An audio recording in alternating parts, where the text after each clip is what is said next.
গোটা কোরআনে যত বিশেষ ফজিলতপূর্ণ বিশেষ মর্যাদাপূর্ণ সূরা আছে তন্মধ্যে থেকে অন্যতম।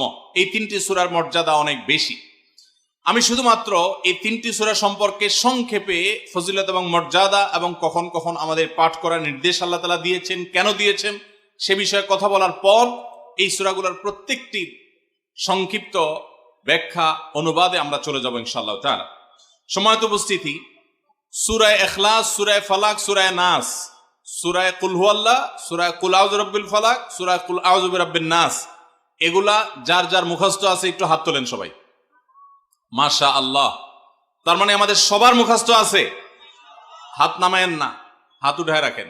আল্লাহ আপনি আমাদের সবাইকে এই তিন সূরার সারমর্ম, এর মর্যাদা, এর ফজিলত, এর নির্দেশ, এর বার্তা, এটা আমাদের সবাইকে গ্রহণ করার, অনুধাবন করার, উপলব্ধি করার, মেনে চলার তৌফিক দান করুন।